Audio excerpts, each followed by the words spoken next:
All right, good evening, everyone. Welcome to Calexico Unified School District regular board meeting. Reconvene to open session at approximately, what is it, 6:10? F, announcement of actions taken in closed session, none. G, public hearing. And we have 3 public hearing comments. Gerardo Roman? Oh, did I? I have a statement to read out. Okay, hold on. There's a statement that we're going to read out first. Thank you, President Calderon, and board members, and ladies and gentlemen of the audience. Our public hearing G1 on school facilities fee justification report for residential, commercial, and industrial development projects. This next agenda item is for the Board of Education to hold a public hearing on the district's proposed school facility fee justification report. The maximum level 1 developer fees are set by statute and increased every 2 years by the state. In February of 2022, the level 1 statutory fee rate was significantly increased for both residential and commercial developments. The school facility fee justification report was prepared by the district's fee consultant and justifies these increased rates for the district. Before increasing an existing fee, the law requires the governing board to hold one open and public hearing during a regular meeting. We will now open the public hearing for this purpose. Are there any members of the audience who would like to speak on this matter? We actually have 3, 2 are for G2 and G1. G1. G1. Mr. Yepes? Yepes? There we go. Good evening, board members. My name is Jose Luis Yepes. I'm with Desert Building and Design. I'm a general contractor. Actually, I'm a local contractor here in Calexico since 2008. I'm sorry, is your microphone on? I'm on. There you go. Okay, can you hear me now? Yeah. Thank you. My name's Jose Luis Yepes. I'm with Desert Building and Design. I'm the owner of Desert Building and Design. I'm a general contractor since 2008. And just a little bit of a feedback here. I've been in the business for 32 years. I actually built probably a third of Calexico with developers, numerous developers as a superintendent, especially on the east side of Calexico and part of the west side. The reason I'm here this evening is I'm very concerned about the development in our community. This community hasn't built homes in probably, other than the apartments on the east side, probably about 5 years ago, but we haven't actually seen development for a long, long time. I'm going to ask each and every one of you to think about raising this cost. It's basically placing a nail in a coffin to progress and growth. Other cities, because I do build throughout the Imperial Valley, don't have their cost that high. Common sense will tell you the higher you go, the less we're going to be interested in building. Why? Because the numbers don't add up. They just don't add up when you're building something. I've had numerous customers, clients, that have wanted to build a decent house. However, when they see that it costs more money for school fees than it does the actual cost at the city, because the city finally gave in and dropped their cost. They figured it'd be a lot better. There are ways of doing this thing, my friends, and one of the ways is to have the city grow again. The only way we're going to progress and grow in this community and to help out I read the items that came out. The only way we're going to be able to get funding for these schools is to drop the cost so we can actually produce and get you money. There's also, I'm sure there's a lot of money out there with the school grants that you're getting that can actually help. But with working together, I think we can make this thing changed. I'm very concerned, like I said, we're not going to grow. If we only could produce 4 or 5 houses a year, and I mean, I take my hats off to those people that are willing to cough up $16,000 or $17,000 of school fees. It doesn't work that way, guys. Excuse me, but I'm very passionate about this because I built a lot of homes here. This is my town, and I love it. And it concerns me a lot that we're making decisions here without stop and thinking about the consequences that are going to happen for not being proactive. I think we can get together with our city officials and yourselves and work something up to make this community better. There's a lot of children that do need their spot in their classroom. I agree. But that's not the way of going about this thing.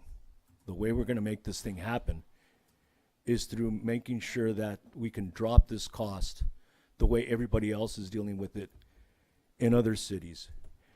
You brought out and paid for something that really doesn't make sense. Yes, they're saying it's only going to be a couple of houses a year, so the rate goes up. You could say the government could give you the authority to raise it. That's understandable. But that's being very extreme. That's all I think I can say to this, but I really hope that you can help us out because, like I said, I care a lot about this city. I built a lot of this city. I built a lot of residents what probably some of you live in. And you know what? I'm very proud of what I did out there. And I want to continue for families to keep growing and having their homes. And that's the only way we're going to do it. If you can actually retract and bring those prices down, I could see a lot of development happening and you guys getting the money that you need. Thank you very much for this moment. Thank you, Mr. Yepes. Number 2? Thank you, President Calderon. So He's we have gonna a read it out. public hearing to consider adoption of school facility needs analysis and alternative school facilities fees pursuant to Government Code Section 65995.5 to 65995.7. This next agenda item is for the Board of Education to hold a public hearing on the district's proposed school facility needs assessment. State law permits school districts an opportunity to assess 3 different levels of developer fees. Level 1, or statutory fees, are set by statute and charged on residential and commercial developments. Qualifying school districts with more facility needs are authorized to impose higher fees called alternative fees, or level 2 and level 3 fees on only residential developments. As required by law, the school needs analysis was prepared by the district's fees consultant and justifies these higher alternative fees for the district's needs. Before charging the alternative fee, the law requires the governing board to hold a public hearing. We will now hold the public hearing for this purpose. Thank you, Mr. Jimenez. Our first speaker is Ureña Raúl.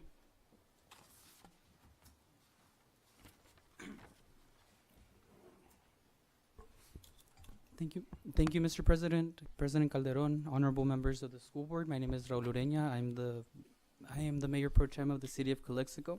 Try to move very quickly through this. First of all, I'd like to extend an apology to the school district that we're doing this in such a rush fashion. We barely had our meeting with Superintendent Jimenez on September 20th and his business administration staff to review the issue, and it was very interesting that not only do you have one of the biggest home builders represented here in the audience, but before, during your closed session, you actually had one of your biggest apartment developers out here frantically paying his last school fees. And he told me privately, he said, you know what, I rushed here to pay them before they got up, and I can assure you I will not build another single home in the city of Calexico. We are the school district with the highest homeless rate of student homelessness. We need these homes, but we also need the money for the schools. I understand the requirement. I empathize with the requirement that you guys need these school fees to get certain kinds of exemptions at the state level. I absolutely understand. One open question that I would like to know is, once we get to the action item, I would like to know how much is the savings. I know that the money generated is not too much. It's like $400K a month. That's not very hard to replace. But the open variable was, how much are we saving by satisfying the requirements versus not allowing people to build homes or making it very hard to build homes.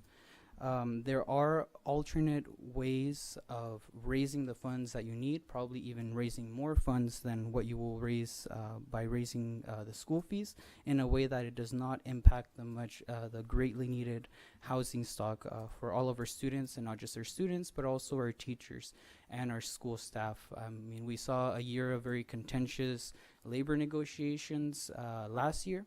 I think, unfortunately, part of what fuels that is higher cost of living, and sadly, something that is fueling higher cost of living here in the city of Calexico are particularly these school fees.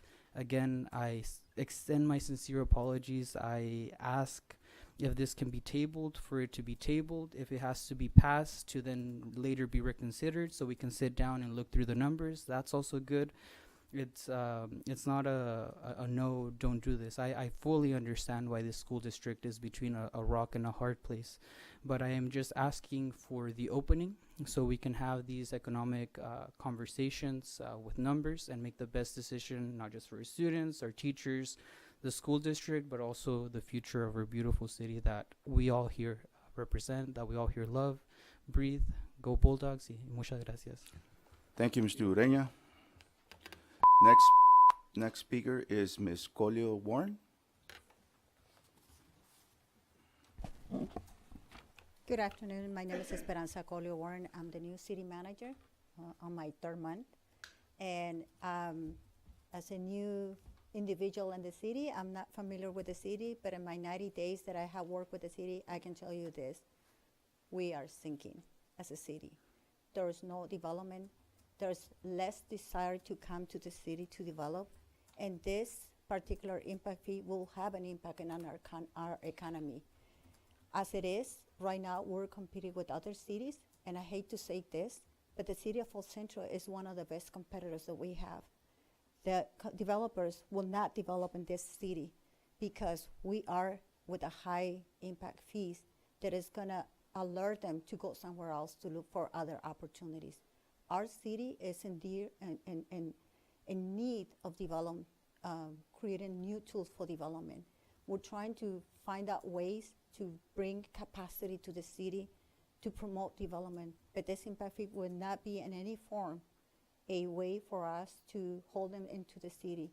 They're gonna scare them away. So I will really want to open the door and offer my assistance as a city manager and the staff. I have Mr. Linda and even Mr. Romo, Councilman Member Romo and Ureña, to help us to find out ways to maybe mitigate the impact and to work with the numbers to see if it's possible to find a solution. So if it's possible, I will really want to offer the opportunity to work with you and find out ways to mitigate the issue. Thank you. Thank you. Next speaker is Thailenda Lisa. Thank you. Thailenda. Good evening, board members and public and my coworkers and council members. My name is Lisa Thailenda. I've lived in the best city in the Imperial Valley for 30 years of my life. The decision before you, board members, is not an easy one.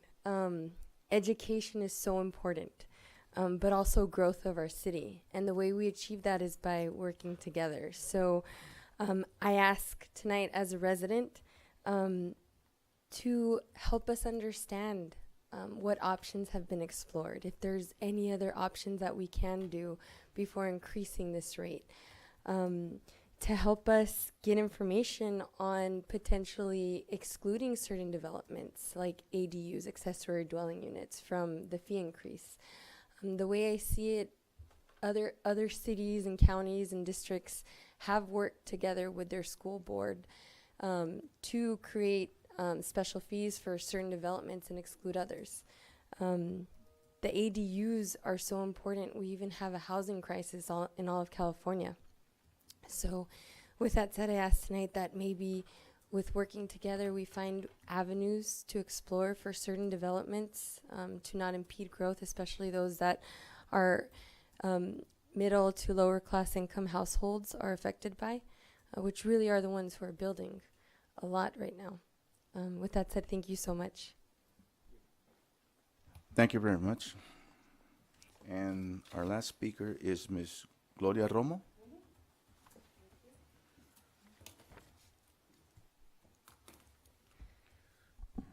Good evening. I was board member for 2008, 2012. Y los que me conocen saben que me gusta hablar español. ¿Por qué? Porque quiero llegar al corazón de todos ustedes y de muchas personas. Al señor Jiménez tengo el placer de conocerlo apenas en la junta anterior. Bienvenido a Caléxico. Y estuve 4 años aquí y mucho de lo que me gustó y me dediqué casi al 100% fue a manejar un budget, un presupuesto, cómo se maneja un presupuesto en un distrito escolar. No es lo mismo manejar un presupuesto en una ciudad a un distrito escolar. Hay códigos, hay muchas cosas que tienen ustedes que tomar en cuenta, en consideración. Y la camiseta del distrito escolar la tengo aquí muy fuerte, y los maestros me conocen, muchos padres de familia, y saben que siempre estaré dispuesta a apoyar al distrito escolar donde quiera que me encuentre, si Dios me presta vida, por supuesto. Aquí la situación ahora, estando en la ciudad de Caléxico, lamentablemente, y después de la pandemia y antes de la pandemia, la ciudad de Caléxico ha atravesado por muchos problemas. Y actualmente, hace muchos años, podemos trabajar en equipo para presentar una gráfica, para ver cómo los últimos 20 años la ciudad de Caléxico pues ha decrecido mucho en sus viviendas, como ustedes se pueden dar cuenta. Ya se dio cuenta usted, ¿verdad?, que no hay viviendas. Entonces necesitamos traer más gente para que pueda vivir aquí, padres de familia, estudiantes, para que ustedes puedan tener también más asistencia escolar. Un distrito escolar pues tiene su dinero dependiendo de los alumnos que están inscritos. Y si hay menos alumnos, pues hay menos dinero. Y si faltan los alumnos, pues también hay menos dinero, ¿verdad? Entonces ahorita esto que quieren hacer, por supuesto que yo tengo el 100% de apoyo para el distrito escolar, pero tengo también que ver por el resto de la ciudadanía de Caléxico. Y créanmelo que en este momento no quiero decir que no lo podamos hacer, nada más les suplico, les pido que tengamos un tiempo para poderlo trabajar, para poderlo discutir, si fueran ustedes tan amables. Anoche se nombró una comisión para poder ver esto con ustedes, si es que así lo deciden, que es el señor Ureña y su servidora. La cosa es encontrar el mejor camino, la mejor respuesta para ustedes y para nosotros, unidos, o sea, working together. Y eso es el motivo de mi presencia, no solamente saludarlos y decirles que pues les pido ese favor y estamos dispuestos a trabajar con números y presentarles conscientemente, ¿verdad?, para que se haga esto con justicia y podamos salir adelante ustedes como nosotros. Un placer estar con ustedes. Muchas gracias, señora Romo. Gracias. 3, notice of public hearing and intent to adopt and mitigate negative declarations. Mr. Jimenez. Thank you, President Calderon. State regulations require school districts to conduct public hearings to review the findings of mitigated negative declarations with mitigation measures. This is part of the process for a school district to proceed with construction. The district prepared and circulated a notice of completion on the mitigated negative declaration on August 3rd, 2022, and the Governor's Office of Planning and Research State Clearinghouse assigned the HCH number 2022-080061 to the project, and the district completed and circulated a draft mitigated negative declaration for the project, which was circulated for public review between August 3rd, 2022 through September 8th, 2022. In addition, the Calexico Unified School District must adopt a mitigation and monitoring reporting plan, MMRP, if it approves the proposed project with the mitigation measures included in the ISMND. Public Resources Code, Section 21081.6A, requires an agency to adopt a program for reporting or monitoring mitigation measures that were adopted or made conditions of project approval. We will now open the public hearing for this purpose. Ms. Burgos, do we have any? No comment. The board may now close the public hearing. It is 6:30. This will be closed. Okay. Thank you. Thank you, Mr. Jimenez. H, presentation, 1, student literacy grant at Enrique Camarena Junior High. Mr. Thank you. Jimenez? Thank you so much, President Calderon. I have the distinct honor and pleasure to present to the board and to our members of our community this exciting event that happened at Enrique Camarena Junior High School just last week, which some of our members of our board were there. Two of our teachers, Ms. Yulil Alonso Garza and Ms. Lisa Mendoza, took it upon themselves to go above and beyond the call of duty and submit a grant application to the to the Barona Band of Mission Indians for a $5,000 grant for student literacy and upgrades with new books for our library at Kiki Camarena. Our school, Kiki Camarena, was granted the $5,000 grant that went through the office of our state assembly member, Eduardo Garcia. While presenting the $5,000 grant from the Barona Band of Mission Indians, our state assembly member, Mr. Eduardo Garcia, on the spot, I think got caught up with the excitement of the moment, and he said, I am going to match the Barona Band of Mission Indians, their $5,000, and add another $5,000 for the Kiki Camarena Junior High School Library for a total of $10,000. We had students there, we had parents there, we had staff there.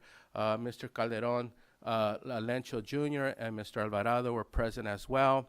We were very excited to have had that. But the reason why we're bringing this up, not only to recognize the grant and to recognize the $10,000, but also to recognize the people who made this happen.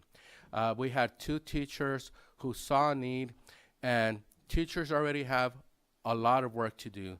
They're busy, they're grading papers, they're preparing after school, they're working on weekends, they're with their kids every day, this is an extra effort. This is more above and beyond than what they're required to do. They didn't get paid for this. There wasn't an extra duty assignment. They didn't get a stipend. They didn't get extra hours.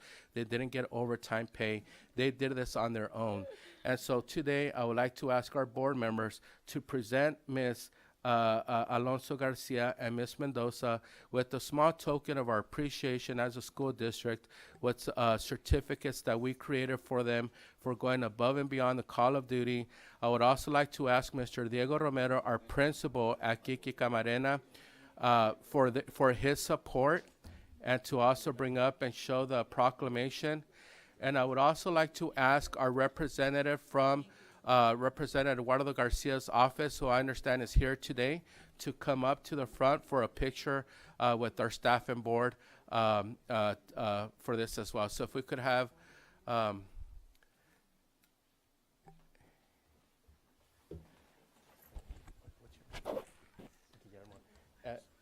Mr. Guillermo Hernandez, who's also going to do a presentation for us and also going to join us here tonight.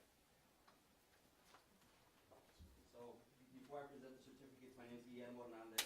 I'm a representative with the Office of Assemblymember Garcia. So I was here for two things. One, to introduce myself as your liaison to the State Assembly member. And two, to honor three individuals that were pivotal in obtaining these $5,000 from Barona Band Mission of Indians and $5,000 from Assemblymember Eduardo Garcia. That being said, I'd like to present the certificate on behalf of the State of California and Assemblymember Eduardo Garcia to Mrs. Yulil Alonso Garza.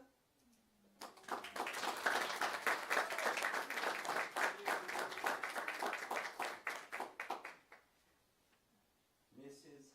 Lisa Mendoza.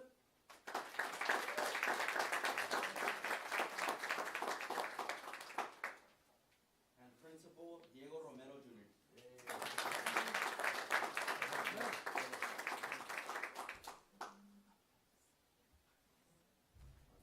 Show off the resolution, right? Yeah, so this is a resolution. Back in 2019, our school was awarded as a Schools to Watch school. A lot of things were happening at Enrique Manera Junior High School. Assemblyman Garcia had been trying to reach out to us and make this a formal presentation. COVID hit, we lost contact there for a couple of years, but they're keeping an eye on not only our schools, but schools in our region, and they're making an effort to reach out to us. And a partnership like this will go a long way, and we appreciate it a great deal. They formally presented us with a proclamation, and just want to say thank you very much for that recognition.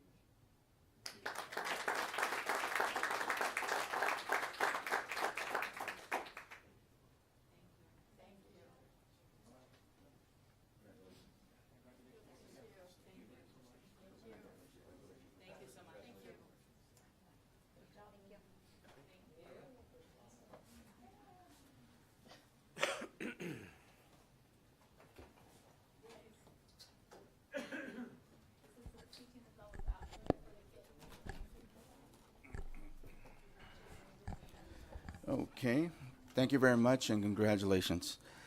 I, comments from the public. The board will take any and all comments from the public related to an item on the agenda or any other district business, district business that is not on the agenda. We have one. Mr. Roman?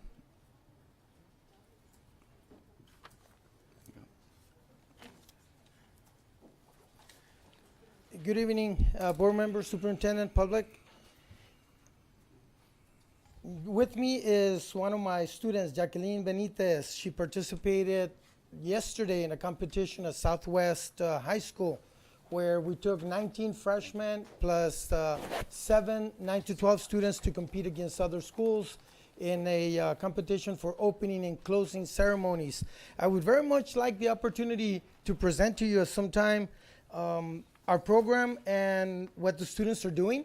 So hopefully I don't have the 3 minutes limit, and if not, it's okay. I don't mind being here every board meeting for 3 minutes, not at all.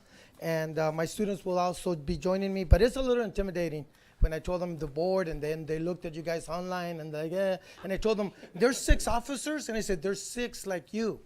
I said, the 5 board members, the superintendent, because there are also 6 officers. But, you know, and I totally get it. You know, you're busy with the budget, the money, the facilities, the buildings, the personnel. But most importantly, we got to keep in mind our students. And I know that everything you do, you're always asking yourselves, is this what's in the best interest of our students? And our parents send them to us, their precious gifts, and they have total trust upon us, right? So hopefully we can support them. And that's my intent in talking to you about our ag education program, that the better informed we are, the more that we understand it and the more that we can support it. Because as people are talking about our city and our students are not supported like other cities and other students from the agricultural industry. We're not. Other FFA chapters have big farmers backing them up. We don't. This young lady, and you know, we had to outfit all the students with a uniform. And I ordered uniforms and they didn't get here on time. So Chief from Naval Science said, Mr. Roman, I got some shoes, I can help you. I got some black pants, I can help you. I went to Walmart and they had run out of buttoned up white shirts. So I looked all over the valley and I bought them, and I got 19 people uniform, and off we went. And Jacqueline has never been in FFA before, and they competed against other novice teams. There were 16 other novice teams. They came back with a 4th place.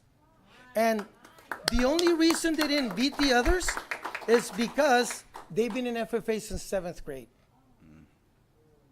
7th, 8th, by the time we get to them in 9th, they're 2 years above us. So there are grants the state is offering through the CTE. The state is offering the opportunity to provide agricultural education at 7th and 8th grade, and that's what Hoville does, that's what Imperial does, and that's why it's a bear to try to beat them. But we're on it. So I'm running out of time, so very briefly, I think we need to be extremely intentional about maintaining the integrity of our CTE pathways. And when we turn in lists for students to continue in the program and they're ignored, it doesn't help our pathway. In order for students to be able to be recognized at the sectional level, at the regional level, at the state and national, they need to be offered the opportunity to be in the program for 4 years.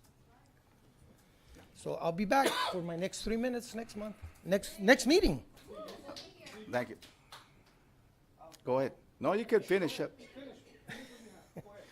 Okay, so here's the calendar in front of you. I'm inviting you to, I would love to see you at any of our meetings or any of our events. And briefly, if you look at the calendar, in August, one of our officers was selected as sectional officer. She's a young lady, Ana Burciaga. She's representing Calexico at the Imperial section, and she traveled to Pomona August 5th and 6th. 5 of our officers participated with our advisors in an officer planning meeting in Julian. We had an officer retreat. Then in September, we took 12 of our students to an Imperial section executive meeting in Blythe.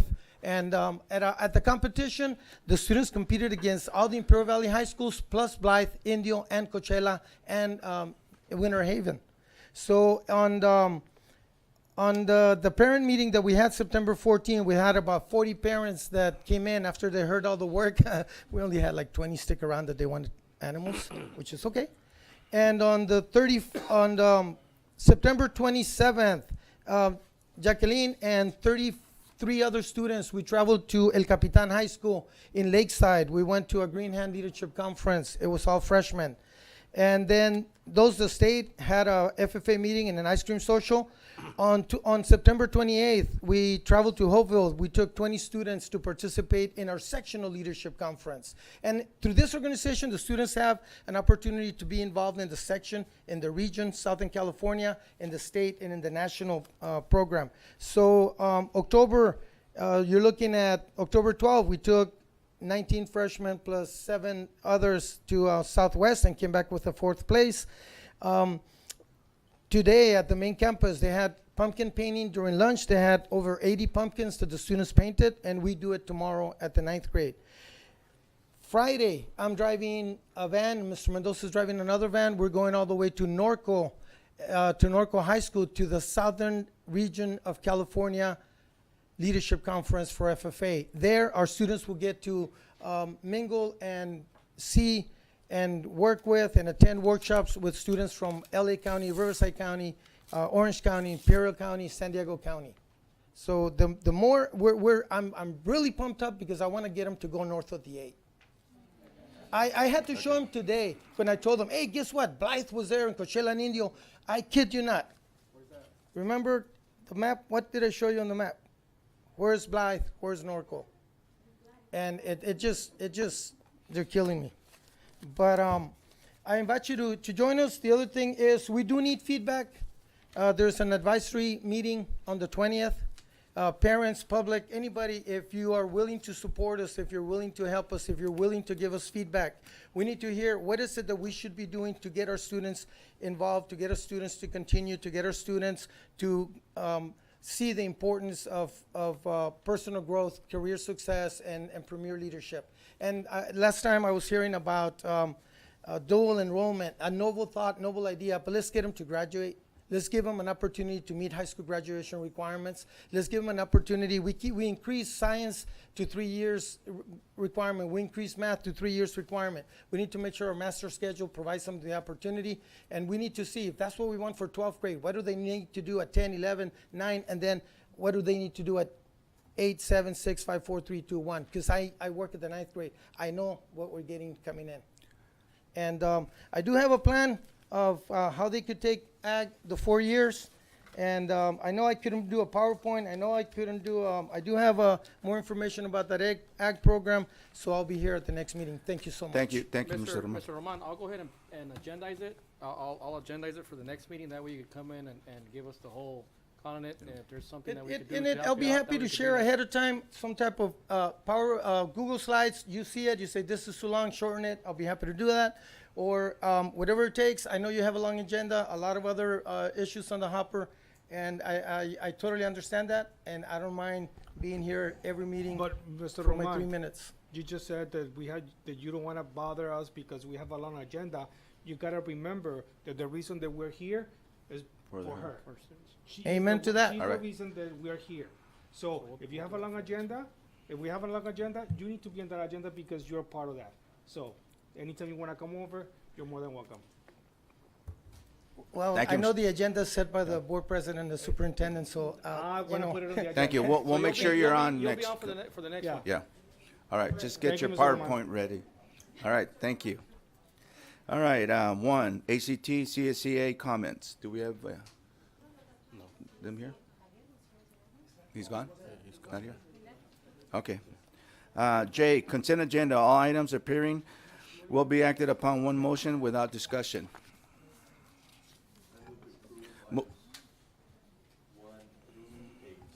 Motion by Romero to approve 1 through 8, items 1 through 8, and second by Alvarado. All those in favor, please say aye. Aye. Motion passes 5-0. Okay, informational items. 1, superintendent's report. Thank you, President Calderon. Thank you. I'd like to share that October is Anti-Bullying Prevention Month. This is such an No. important. Go ahead.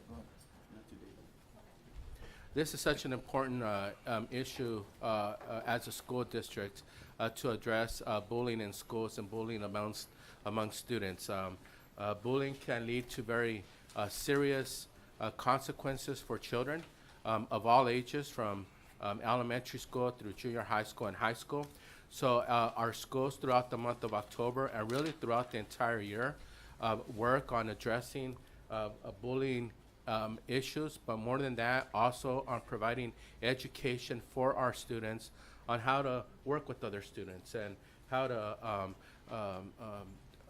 get along with other students and be understanding to the feelings and the thoughts and the ideas of other students. So throughout the month of October, our schools are working on stop bullying and cyberbullying as well, because cyberbullying has become a very, very big issue where someone could hide behind social media, where it's a lot easier to say something on social media than to say it in person. And so cyberbullying could also become a very serious issue for our students. So this is something that we send out information to our parents and share with our students on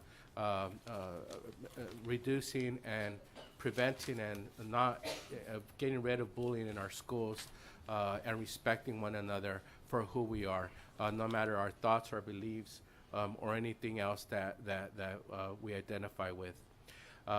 October is also the Red Ribbon Week is through Ribbon Week is it's kind of like a tongue twister right there. Red Ribbon Week begins October 23rd through the 31st.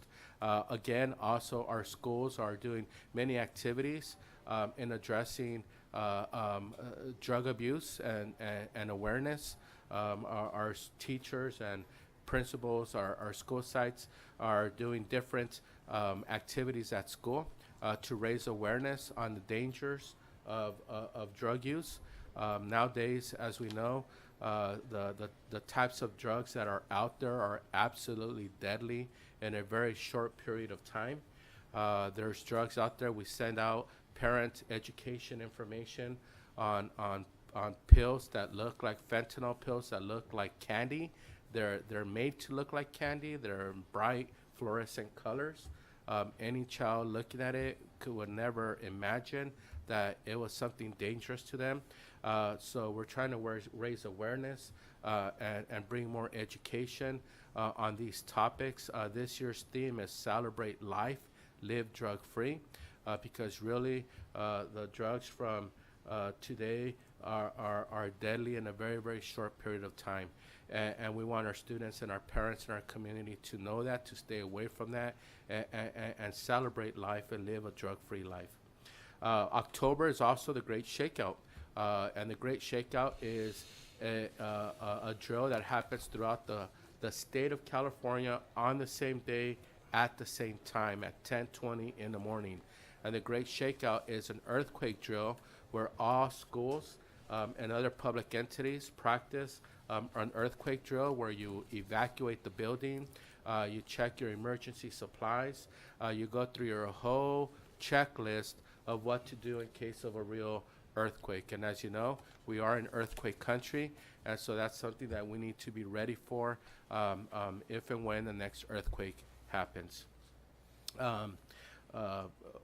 This October 13th today was a walk to school day. Students gathered near their school sites and started the day off by walking to their schools. This is also a statewide program that promotes students' neighborhood and community camaraderie, students walking to their schools and finding safe passages to and from schools. The CHS students support on September 28th the Calexico High School counseling team and partners, Ms. Peraza from San Diego State University Imperial Valley campus, and IVC, the FAFSA specialist Candaly Algraves and Barbara Armenta met with all seniors for the FAFSA college kickoff. The FAFSA application and college application windows open on October 1st, and our goal this year, and this has been brought up by our board members, is to ensure that we reach 100% completion of the FAFSA application for our students to apply for money to go to college. That's my report for today. Our next board meeting will be held Thursday, October 27th, 2022, and may you all have a wonderful weekend. Thank you, President Calderon. Thank you, Mr. Jimenez. And there is data that if they do fill out the FAFSA, 84% will go to college. So please get them filled out. Thank you. All right, Measure Q, Measure Q, update. Thank you, President Calderon. I'd like to ask at this point, Ms. Maribel Paez, didn't see you there, and Ms. Kim Desert, as they're going to present an update on Measure Q. We've asked for them to give us an update on where we are with Measure Q funding, and to also explain a little bit between Measure Q projects, which is our bond measure, and other construction projects that are not Measure Q, but that the district is utilizing other funds for building projects. Sometimes we hear from the community that we ran out of Measure Q money, or we don't have enough money for Measure Q, but sometimes that's based on other projects that are funded by other funds, not by Measure Q. So I won't steal Ms. Maribel and Ms. Desert's thunder there, as they're going to provide more details and more information on this. Good evening, President, Mr. Calderon, Board of Trustees, Superintendent Mr. Jimenez, and everyone from the public present here tonight. My name is Maribel Paez, and I'm the Assistant Superintendent of Business Services, and I'll be presenting a update on our financial and a financial update of Measure Q. So as we all know, November 3rd, 2020, the voters of Calexico Unified School District authorized Measure Q under the Proposition 39. Measure Q authorized the issuance of $47 million in general obligation bonds. Bond funds are intended to be used to expand any of the following: vocational educational facilities, repair schools, increase technology access, expand cafeteria, and improve school security. List of projects. The board did approve a resolution to designate all of the Measure Q funds to financially aid the capital facility needs of Calexico High School. The list of projects include the new administration building and student services, a new multi-purpose room and cafeteria building, a new construction of 2 STEAM buildings, and a new construction of an athletic field house building. This is just a conceptual design picture of how the administration building and student services will look from the entrance of Calexico High School. This would be the administration and student services. This is another conceptual design picture of the administration building and student services in the back or the center of the school. This is a multi-purpose room and cafeteria building, the outside of the cafeteria building. And this is the inside of the cafeteria. And it's just a look how we're intended to be, after construction. And this is also another conceptual design of the STEAM buildings. And this is just another view of the administration STEAM and multipurpose view, all of the buildings together. The Measure Q project preliminary schedule, it is broken into 3 phases.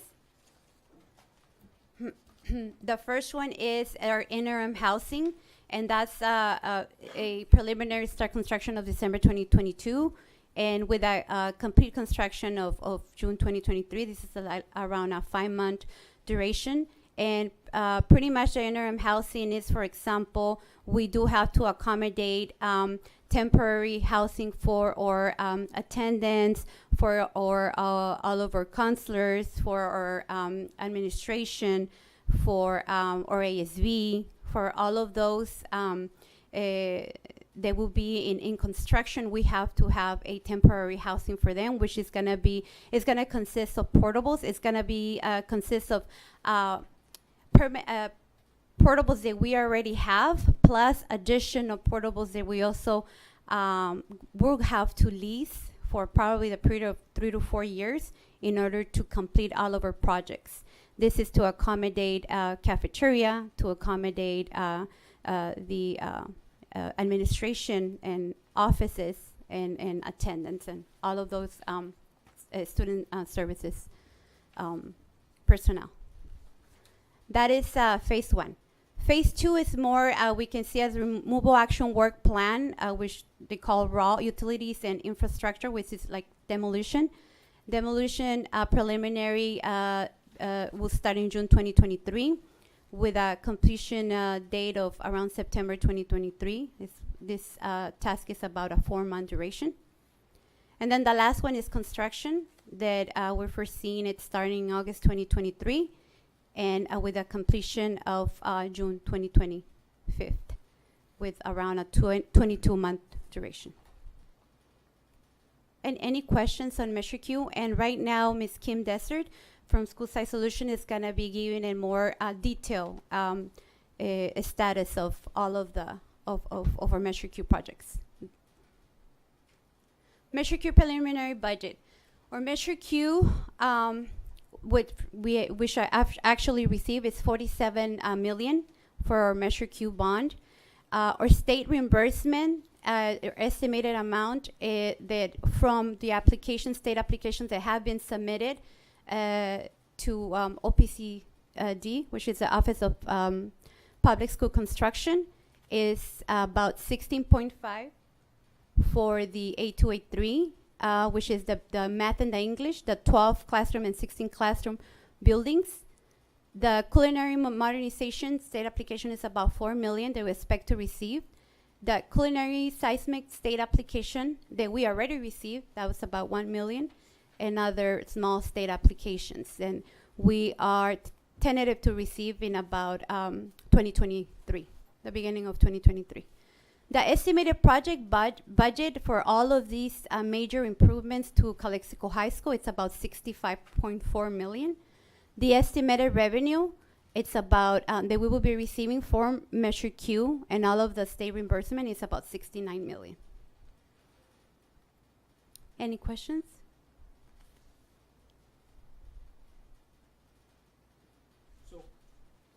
So right here, when you say the state reimbursement, is because of all the applications that we need to submit or that we have submitted? That we have submitted. Okay. So we have already submitted. As soon as we receive these DSA approved, for example, when we receive approval from DSA for our 2-story buildings, we submitted a state application to be get reimbursed. Remember, we get 50 cents for every dollar we contribute for new construction and 60 cents for modernization.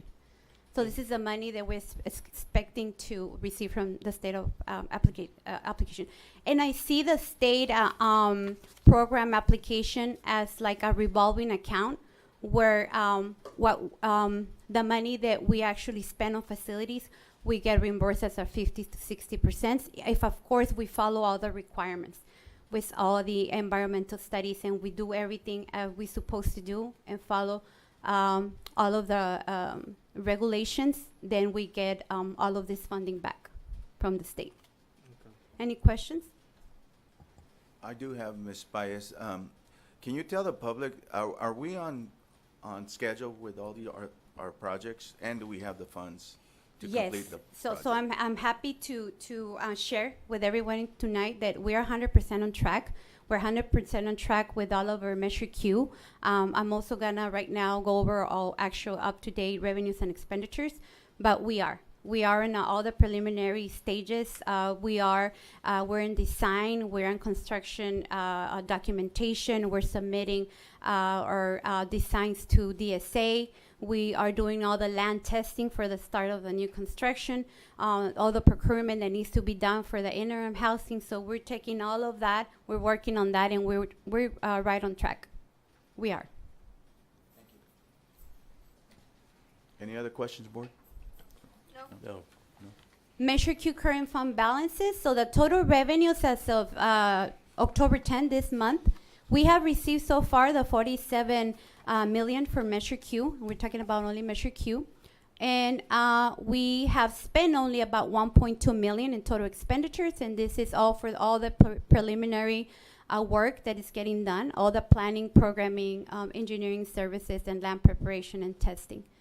And right now, giving us a current fund balance under Fund 218 is not part of our general fund. Measure Q, it's in a different fund of 45.7 million.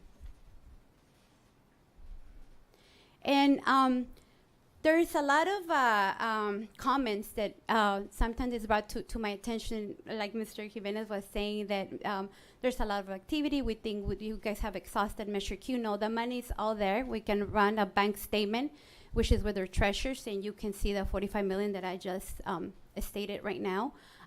But we do have a lot of opportunity with a lot of like the American Rescue Plan Act, the ARPA, the ESSER funds. We had a lot of opportunities to do a lot of other facility construction projects. For example, we just finished Measure V, and all the comments I'm getting from the community that Measure V was so successful. We had, all the monies and everything to finish and complete all of our projects. We completed our 2-story buildings. We completed our work field, our renovation of our parking lot. We completed our state-of-the-art culinary arts building. So we completed all of our Measure V, so successfully completed our Measure V, and we intend to do the same with Measure Q. There's a lot of activity that involves other funds as well. As I mentioned, the first and second 2-story building with Measure V. We also have a third 2-story building that the state was able to approve for us to build in the northeast side of Calexico High School with ESSER funds. So we were able, we just on the, right now, I believe engineer submitted DSA design, or the design documentation was submitted to DSA for review. So we're in that stage because we have until September 2024 to complete this project and use the funds. We also had the opportunity with all the one-time funds to do the border link and sports lighting at Calexico High School, Willie Moreno, Kennedy Gardens, Mains Rockwood, and Cesar Chavez. We also had the opportunity to do the parking lot drop-off and pickup area, district-wide playground repairs, and we also had the Godfrey and Barney gyms locker modernization with LCAP. So as you can see, there's a lot of other also resources that have been able to contribute to the facilities construction projects. And for Measure Q, the intention is to have a new state-of-the-art modernized high school at the end of Measure Q. So any other questions? With that said, that's going to be big enough to house 9th, 10th, 11th, and 12th grade, correct? That is our intention, yes. Yes. Thank you. Thank you. Excellent report. Thank you. Thank you. Thank you. Thank you, Ms. Pais. Ms. Desert? Good evening to the superintendent, the president of the board, and the rest of the board members in the audience. I'm just going to give you a little quick snapshot of the facilities portion. Maribel did the financial. On the Measure Q high school projects, they are getting ready to submit those. We had to have plans of what buildings are going where to get them approved at the state. Even though the buildings are already on site, you have to take them back over there to get them approved again, even if you move them 2 feet. So those are going at, probably in the next 2 weeks to DSA. Then we will bid it, hopefully in October and November, probably towards the middle of November. And so we plan to bring the site work contract to the board for approval around December 15th at that meeting. And occupancy is scheduled for spring break due to DSA timelines. And there are some interim housing restrooms that have to be fabricated. Because not only are you moving the whole administration office, but you're moving the nurses, and you need to have some portables with some restrooms in there for the kids that need to go to the nurse's office. So we've had to get all the glitches out of that. We met with Mr. Venegas and we met with Ms. Williams. Had a lot of meetings and got everybody's input. And I think at this point everybody's happy. Is that right, Gilbert? Okay, another portion of this before we can break ground is the mitigated negative declaration that you will be approving tonight, hopefully in the resolution. That is when we did the mitigated negative deck, that these projects will have some problems, but they can be mitigated. And the mitigation is when they have what they call a RAW, which is a remedial action work plan. That will start after, I'm not sure what date they're going to start that. There are certain buildings that have tested positive for nothing that's dangerous, but the state makes you remove it. So once we get all the interim housing in, then we can go back to those buildings, remediate the hazards that DTSC is making us do, and then we can move forward with the construction. Does that make sense? Okay. And then Jimmy Sanders, they're preparing the master plan, and they'll be submitting all those plans. I want to go on to the Varner Godfrey Gym locker rooms. We're very sorry they've been delayed. They're still waiting for electrical components. There is a change order on the board tonight, that on the board agenda, that we hope you look at, because at this point the price of the generator is out of hand. I mean, the price of diesel is high. It's costing about $25,000 a month just to run the generator. So they've come up with an idea to, I guess there's some old switchgear around the warehouse or somewhere, pull some of the breakers and stuff out of there to kind of jimmy what's over there so we can get rid of the generator until those components show up. 5 Star Electrical, they still don't have a ship date till January on some of the parts. So at the end of this, once those parts get in and we get it done, then DSA will approve it. Is there any questions about the CTE Police Academy shade? If you drive down 98, you can see it. It's almost done. So do you have any other questions? Well, Ms. Desert, I do have a question with that shade. Ms. Paez mentioned that we were approved for a building in the northeast of the campus. Oh, another That's 16. not going to affect the shade or anything No, like that? no. Okay. No, that's another 16 classroom building. Yes. Yeah, because that's a nice shade you're building there. That's going to be really nice for those students. Yeah. Okay, is there anything else? Thank you. Thank you. I would like to provide an update that the generator issue has been already handled.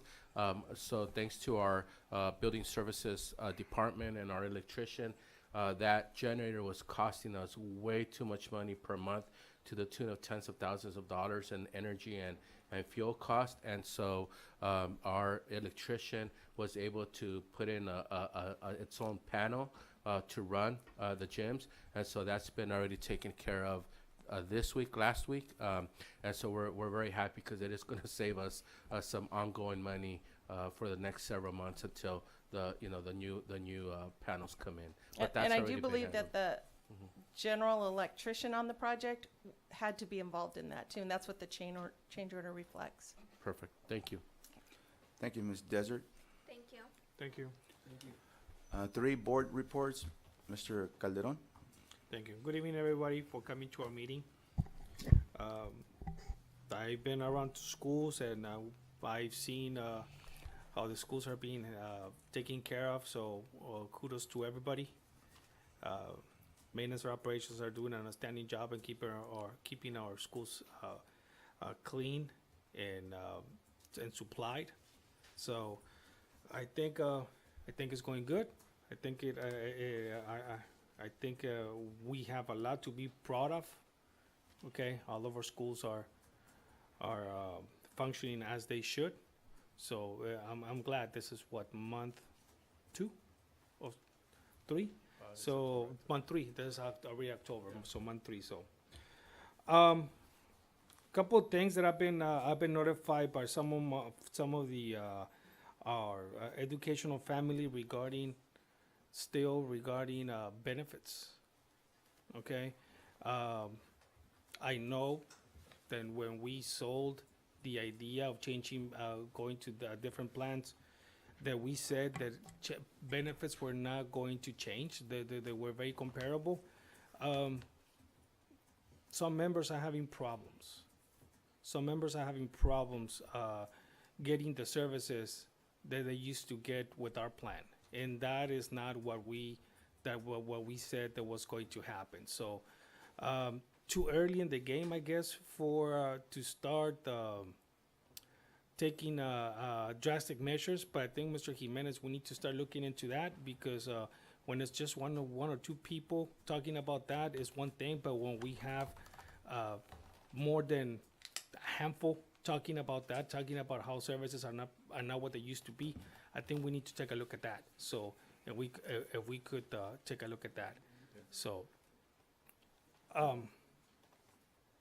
They actually, just to answer that question, because it's been brought up by many staff, they had a Zoom today, Oh, and they're okay. going to have another Zoom next Thursday. Okay.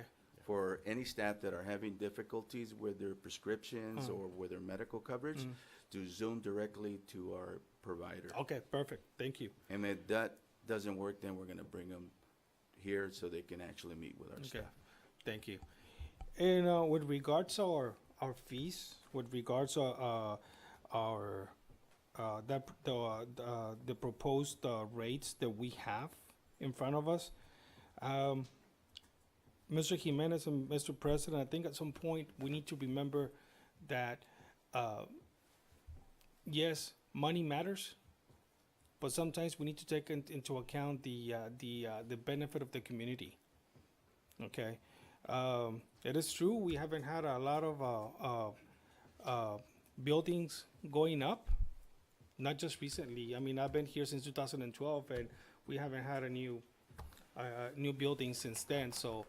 So fortunately now, in recent months, the city has been doing what they are supposed to be doing, and I commend the new city council. But this problem goes back to many years ago.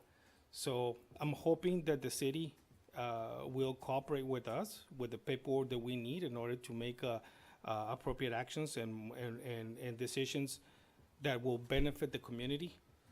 Okay, if we start raising our rates, our kids or the families that want to come over here, what are they gonna do? They're gonna go to Hopeville, Heber, El Centro. Okay, we're gonna run them out. So we cannot allow that to happen. Okay, I think we need to make sure that we take care of our people first. Money comes and goes, but once a person buys a home in Heber, Brawley, El Centro, they're not coming back. Okay, we don't want to run anybody out. So hopefully, with the help of the city, the city of Calexico, we can come to we can address this problem. I'm not gonna say that it's gonna be fixed in the next couple of days, but hopefully we can address this problem. And I know you're brand new to our district, so welcome to Calexico. So hopefully you can help us fix this issue. It's not a problem; it's an issue that we need to fix. But we all need to take a deeper look into what's going on, what's been going on for years. Okay. So with that, thank you everybody for coming to our meeting. Thank you, Mr. Calderon. Mr. Romero?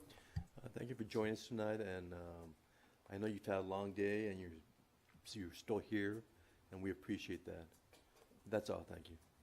Thank you, Mr. Romero. Ms. Magallanes? Hello, everyone. Thank you for being here.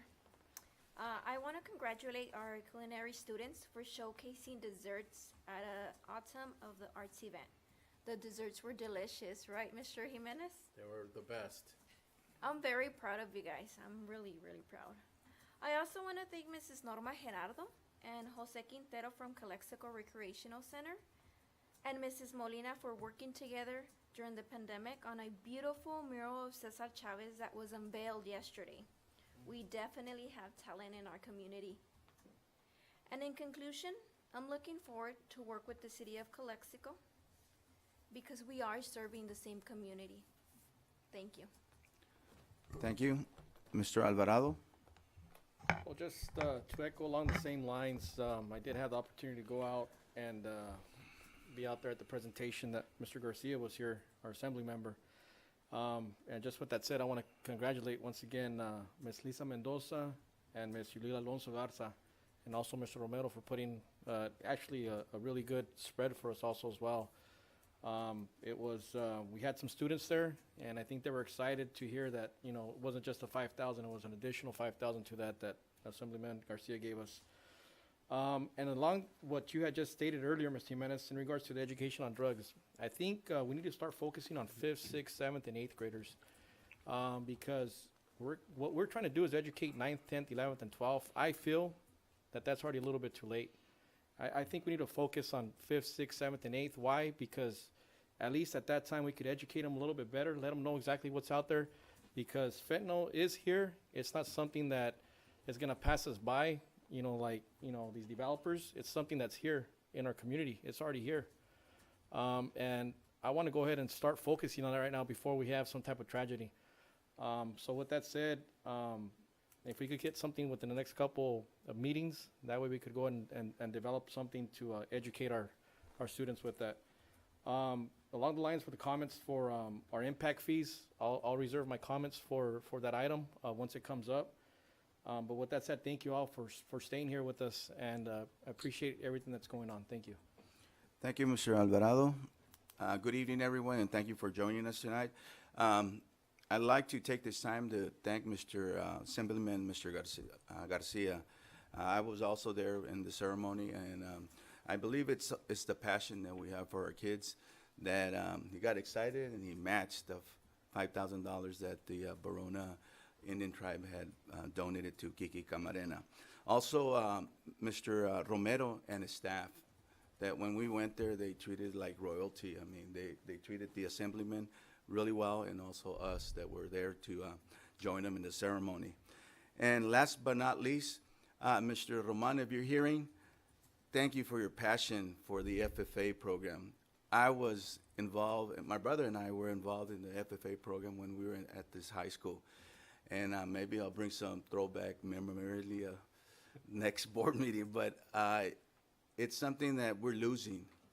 And for him to come here and try to sell it to us, I believe that is great, because we need kids like the kids that he's teaching. So again, we don't even have a veterinarian in this area. We have to go either to Mexicali, to Yuma, or to San Diego. And that would be good to have someone from Calexico open up a hospital for our pets. So again, thank you for joining us tonight. Like Mr. Romero was saying, I know you're all working. We'll try to get this going so we can all go home and take a break. All right? So thank you again.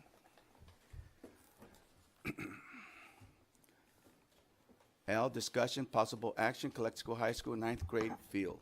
Thank you for that. Something that I went ahead and was supposed to be here last meeting to bring this up, but just wanted to see if we could do some type of sports complex or something on the fields there at the 9th grade academy. The reason why I bring this up is because the football field, if you see it, it's a great facility, but it's being trampled on pretty much almost every day, and we need to give it some rest. We need to go ahead and open up facilities, not only for our students, but for the community also as well. If you pass by Sunflower School in El Centro, they utilize their fields out there for soccer and stuff like that. So we need to do something like that. When I was involved with the Calexico Pop Warner as well, I mean, we had the no-name field, which was, at that time, we could house a couple of teams on there. Now we can't even do that. Now I think they're practicing in the retention basins, and at that, they have to scramble around the city So with that said, I know there's some LCAP money. I think, Elisa, we talked about this. Do some type of practice field, at least for softball, baseball type of thing, and football. That way we could at least house, our athletes could practice out there, give a breather to the field. At the same time, the kids that come on, they could see what they're gonna be, getting themselves into also as well. I mean, there's a lot of things coming on here for Calexico Unified School District, and it's exciting. And I want to go ahead and make sure that our students have access to some of the these facilities. If it has to mean that we have to make some type of restroom or something like that, then right now that the money's there, I think we could do something like that also as well. Am I correct on that, Elisa, or am I just speaking out? It's called a vision, Mr. Alvarado. That's what it is.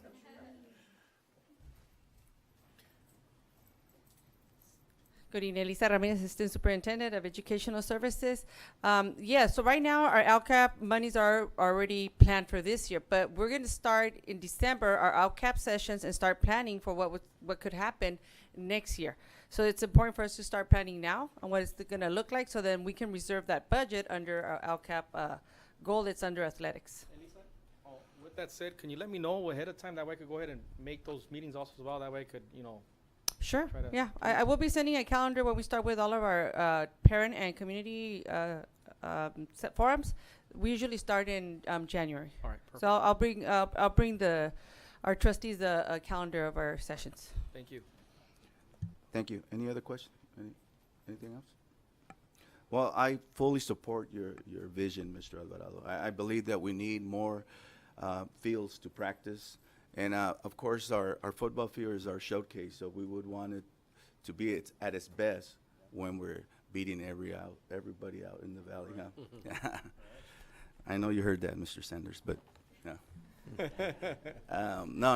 we got to take care of our field. So again, if we can do anything, I would appreciate it. Any other comments or question? Don't get me started on making a San Diego Padres Stadium style here in Calexico. Okay. All right. I do now. Are there grants or monies that we could use from the state in order to for new facilities when it comes to sports facilities? No. No. There could be some opportunities out there under like joint use facilities with parks and recreation and school districts. I have been involved in other school districts where there are monies available for community-based joint use between the school district and the city, for example. So there could be opportunities out there. We'd have to look if there's grants available. They're not your traditional grants like under school modernization or school construction, LCAP or that sort of stuff. But there are monies that can be available under different types of, safe neighborhoods, community development, those types of programs that we could look and see if there's opportunities that we could go after. Thank you. Yeah. Thank you, Mr. And Goodman. with that said, and also want to make sure that, it gets dark pretty soon. Lighting's gonna be one of those big things also as well. But that way we could get the, best use out of it, because the field's there and everything's there already. It's just a couple, I see as just little things here and there that needs to be done. And we have access through the back also as well, in the front. So I think that's something that we could go ahead and bring out and let our students enjoy. At the same time, let, Pop Warner, whoever it is, also utilize it also as well. The community, yeah. Yeah. Thank you, Mr. Jimenez, and go Padres. Thank you, Mr. Alvarado. We have a request for oral communication by Mr. Ureña on this item. Thank you, thank you, Mr. President. Cito, you brought up some memories when you brought up the sports facilities here in your school district. So I think a couple months ago, we're seeing how San Diego State Imperial Valley can expand in Calexico. Unfortunately, because of the impact fees, if they're to expand, they need to house professors, they need to house students, obviously. San Diego State University, as far as I know, wants to collaborate not just with the city of Calexico, but with the Calexico Unified School District to build soccer stadiums, to build recreational facilities for the growing student population that they will need. And they're willing to share those facilities not just with the city and the general public, but also with the Calexico Unified School District. However, if impact fees stay as they are, I can assure you that kind of development will be taken to El Centro or Brawley, where that university is already growing to the north, specifically because they don't have a place to house their professors and specifically their students. So there might not be any grants out there, but we have to, if we make sure that this university feels like it is at home, that it is supported, we can absolutely get those kinds of facilities for not just the students, but for the general public as well. Thank you. Thank you, Mr. Ureña. M, action items, consideration and action approval of the following items. One, agreement to renewal between Calexico Unified School District and Soft Choice of Microsoft software licenses. So moved. Moved by Alvarado, second by Magallanes. All those in favor, please say aye. Aye. Aye, motion passes 5-0. Two, agreement renewal between Calexico Unified School District and Sanders, Inc. for architecture, not agriculture, I'm still with the FFA here, services. So moved. Second. Moved by Romero, second by Calderon. All those in favor, please say aye. Aye. Aye, motion passes 5-0. Three, agreement between Calexico Unified School District and Fruit Group for a copier at Jefferson Elementary School. So moved. Moved by Second. Alvarado, second by Calderon. All those in favor, please say aye. Aye. Aye, motion passes 5-0. Four, agreement between Calexico Unified School District and Fruit Group for a copier at the Expanded Learning Program. Move to approve. Moved by Calderon. Second. Second by Magallanes. All those in favor, please say aye. Aye. Aye, motion passes 5-0. Agreement between Calexico Unified School District and Fruit Group for maintenance services for printers and copiers in the Food Services Department. So moved. Moved by Alvarado. Second. Second by Calderon. All those in favor, please say aye. Aye. Aye. Motion passes 5-0. Seven, agreement between Calexico Unified School District and Biola University for student teaching early. Give me six. Oh, Did we skip six? oh, did I skip one? Yeah, Six. six. Oh, I'm Six. sorry. Trying to get out of here early. Sorry. Correction, I skipped 6. We'll go back to 6. Agreement between Calexico Unified School District and Royale Management Group LLC for BMX show assembly at Cesar Chavez So moved. Elementary. Second. Moved by Alvarado, second by Magallanes. All those in favor, please say aye. Aye. Motion passes 5-0. 7, agreement between Calexico Unified School District and Biola University for student teaching early childhood practicum, speech, language pathology, educational specialist, multiple and single subject intern from October 13, 2022 through June 30th, 2027. So moved. Second. Okay, moved by Magallanes, second by Alvarado. All those in favor, please state aye. Aye. Aye. Aye, motion passes 5-0. 8, agreement between Calexico Unified School District and Los Angeles Pacific University for teachers' education, students teaching, field experience, and intern teaching from November 1st to 2022 through October 31st, 2027. So moved. Second. Moved by Romero, second by Calderon. All those in favor, please say aye. Aye. Motion passes 5-0. 9, agreement renewal between Calexico Unified School District and Nearpot for software subscription for the year 2022-23 school year. So moved. Moved by Second. Alvarado, Second. second by Magallanes. All those in With a favor. comment. Oh, with a comment. Go ahead. Who was this idea of bringing New part? interns? Oh. Was that you, Mr. Jimenez? If it's a good idea, yes, it was. If it's not a good idea, let me see. It was Gilbert. No. So, Ms. Magallanes, all kidding aside. So, actually, working with interns and working with student teachers, oftentimes is when universities reach out to us, reach out to the district, and they say, we have a student who is going to Biola University or is going to Northeast or Northwestern or University, but they live in Imperial Valley. They live in Calexico. They would like to do their student teaching in your school district. For us to be able to do that, for us as a school district and for the university, we require an MOU. So these are the agreements that allow us to facilitate our relationships with our universities and young educators getting into the field. So I love to take all the credit for it, but it's a mutual need. Okay, Yeah. well, I thank you for this. I commend you for this. This is a great idea. The past item 7 and 8, thank you for that. Thank All right, you. but we're on 9, but it's okay. Oh, 8, 8 and 9. All right, well, there was a motion, a first and a second. All those in favor, please say aye. Aye. Motion passes 5-0. 10, agreement between Calexico Unified School District and Big J Fencing, Inc. to replace the damaged fence at the California Air Resource Board Monitoring Station at Maintenance Operations. So moved. Moved by Sec- Romero, second with the second by comment. Alvarado with a comment. What went on or what's going on The, with the that? high winds knocked the fencing down. All right. This is, if you see right down the corner right there, you'll actually see it's fenced off. Yeah. This is a reimbursable to Okay. us, Oh, okay. so we're gonna repair it and put it up, and then we'll submit the invoice and they'll reimburse us. All right, Okay. perfect. All right.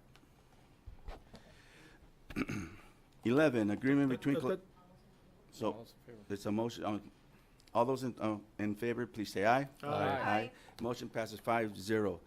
11, agreement between Calexico Unified School District and Lexia Learning Systems LLC for letters professional development from October 2022 to October 24, Move to approve. 2024. Second. Moved by Calderon, second by Alvarado. All those in favor, please say aye. Aye. Motion passes 5-0. 12, approval of change order number 2 to the agreement with Oakview Contractors, Inc. for the Godfrey and Varner Gym Locker Room Modernization Phase 3. So moved. Second Moved with by the comment. Romero, second by a comment with Alvarado. What was this change order for? I mean, I see the dollar amount with it, and that's something that I wanted to talk about even before. Why are we facing a $56,000 change order? This has to do with the generator, that this was unforeseen that those parts wouldn't arrive. And in order for classes to resume for the fitness center, we had to bring in a generator and run it. And this is what it was costing. And that's why So we the did the gener- monkey business to get it temporarily going with spare parts. So the generator, Is How going long- away. correct, but how long was the generator there for? It came in the week before school started because they were doing some pre-teaching things in there. And it runs every day from, I believe, the contractor turns it on at 5 a.m. The director of custodial services turns it off every night when they're done using it, and that's, so it doesn't run 24/7. So we're gonna get the whole blunt of this whole thing for us, correct? That's what they're charging us? They're not gonna say, Well, "Well, you we'll-" could have moved the classes, I guess, but they needed it. I mean, but there was a lot of stuff that was done. I mean, the delays, and you've heard me comment about this before. Mhm. The delays after delays after delays, and yet we're hit with this again. I just, I understand your frustration, but it's something that everybody's experiencing right now with parts. I don't know I'm gonna vote no. what the answer Right now, is. that's a standard. I mean, the delays are incredible, and they're driving the cost up. You know what, Richard, you are correct. There was delays, but the delays ain't as they were before. No, There- it's all related It's to just the COVID COVID. and all of the, Is it cool? I don't know what to say. Supply and demand, I is mean, that what this you're is, talking about? this is a nationwide issue. I think it's worldwide right now. I Worldwide, know they yeah. can't get Cadillac converters for the cars. You can't get chips for the cars either. Yeah. So this is expected, unfortunately. Yeah, I think this train already left. Yes. It just, can you monitor this and make We sure are, that and it that's why doesn't they came happen? up with a temporary fix. It's not what we need, but until the other parts finally get here in maybe January or February, then they can Well, redo them. I can tell you this much, that I don't know if it was you or your staff, they did come to us when I was doing an agenda review, and that was the date that we had to turn in the generator. And Mr. Jimenez here approved that Mhm. job, because otherwise we were gonna have to pay another month of this generator. Yes, it would be another So- month of rent. I so think it he- was another $15,000 or $20,000. Yes. Per month. So I know they're trying, but, I mean, you gotta step it up, Ms. Desert. I'm trying. I'm stealing things for electrical. I don't know All what right. to tell you. It's awful. It is. I mean, the That's IID's good. having delays too. So, I'm sorry. Well, there's And any I- other question for Ms. Desert? I can tell you. Go ahead. Ms. I would just like to say, and with all due respect, and just for the record, because it is a public meeting and on the And record. we are disappointed too. No, that has nothing to do with that. But what our, maintenance department, what our electrician did, and our director of maintenance services, working with the contractor, I just hate to refer to it as monkey business because Well, it's right. just really quick if I could finish, because it's to code, it's in compliance.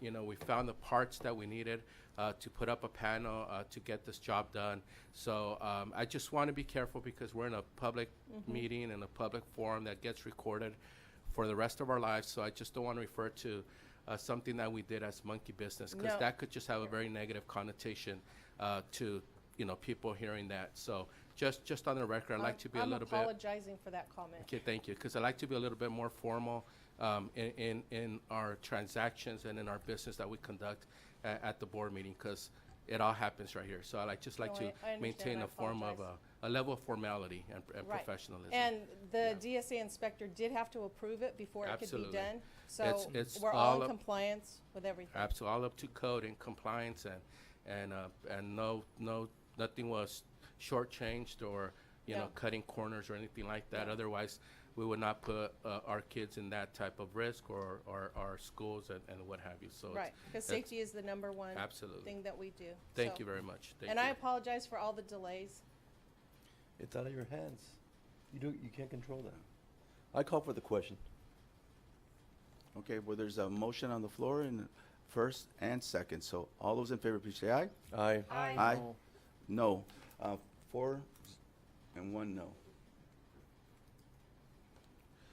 13, amended agreement between Calexico Unified School District and Paragon Inspection Services for DSA Inspection Services. Move to approve. Second.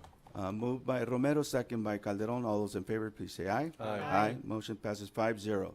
14, memorandum of understanding between Calexico Unified School District and Imperial County Office of Education Support Services, Department for Nursing / LVN Services 2022 through 2023 fiscal year. So moved. Moved by Alvarado, Second. second by Calderon. All those in favor, please say aye. Aye. Aye. Motion passes 5-0. 15, authorization to seek proposal for E-rate services for 2023-2024 school year. Move to approve. Second. Moved by Calderon, second by Alvarado. All those in favor, please say aye. Aye. Aye. Motion passes 5-0. 16, approval of revised ESER 3 expenditure plan for fiscal year 2022 through 2023 to 2023 to 2024. Move to approve. Second. Moved by Romero, second by Calderon. All those in favor, please say aye. Aye. Aye. Motion passes 5-0. First reading of revised board policy 4119.1, 4219.1, and 4319.1, civil and legal rights. So moved. Moved by Alvarado, second by Calderon. All those in favor, please say aye. Aye. Aye.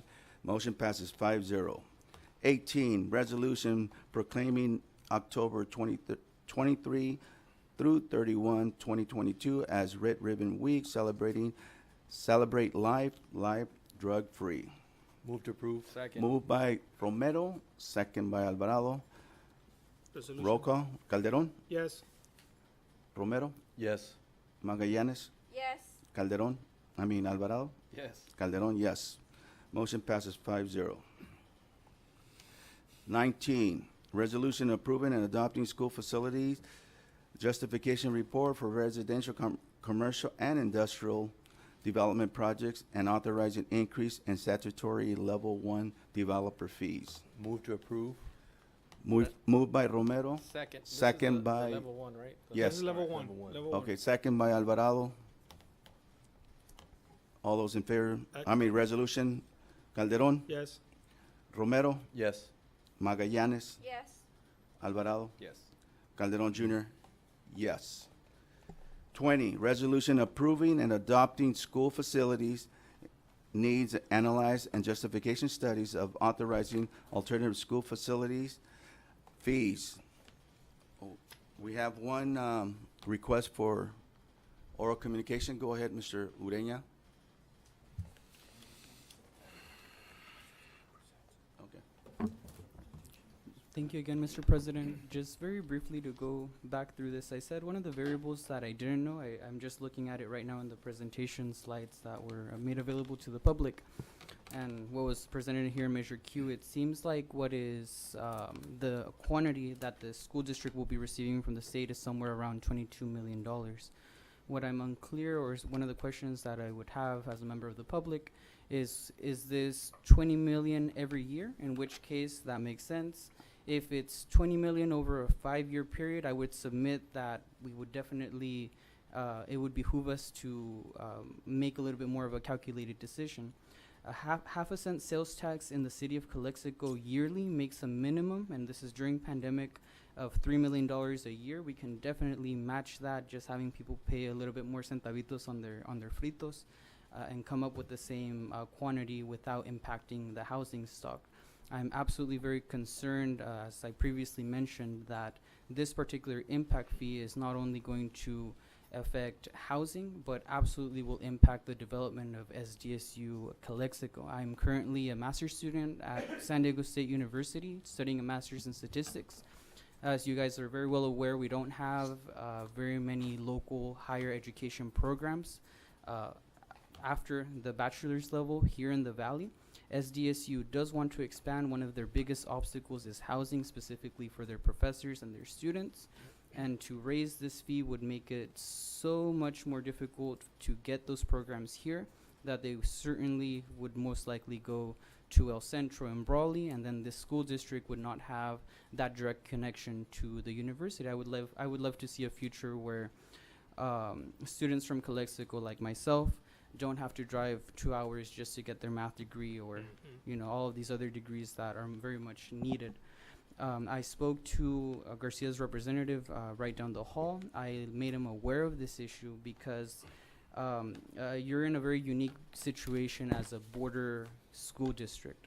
This kind of requisite is more appropriate for other school district where actually building a house does mean a completely new family. If you build a new house in Los Angeles, Sacramento, Fresno, you're actually going to get a new, fresh student into your school district. Whereas here in a border town, when you build a house, you're either taking a kid off the street, or it's a student that is already in your school district but commuting back and forth from Mexicali, not really creating as much of an impact on the school district. So in essence, the state here is putting us in a very difficult position where they say, well, you want some help, you're poor, you have to make sure that you do something to stop housing in the city of Calexico, which I know is not something that you want to do. I hope we're able to even delay this a week. I think a week would give us enough time to speak with those state representatives, to make some calculation, and hold a special meeting if necessary, or to approve this, to explore options for carve-outs, or to see if there's any possibility of rescinding this upon new calculations. Anything that offers flexibility. I know you guys have to do what you have to do, and you will hear from your superintendent of business services and your legal counsel on your options. And I truly thank you in Thank you, advance. Mr. Ureña. We do have a presentation on this item, so go ahead, Ms. Samaniego.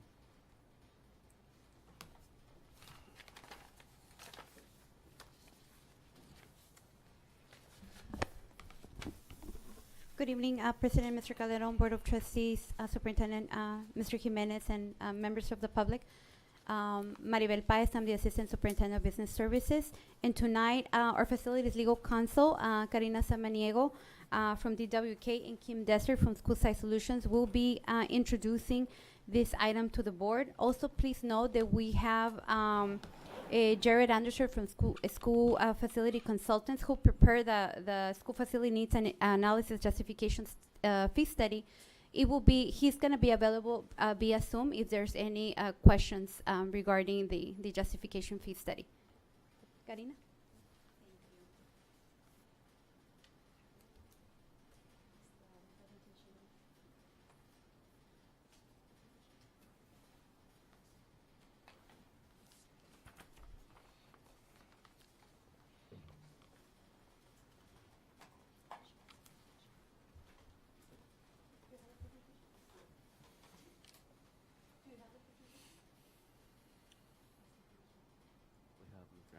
online. So, Mr. Anderson, feel free to unmute your mic and turn on your camera, please. Thank you.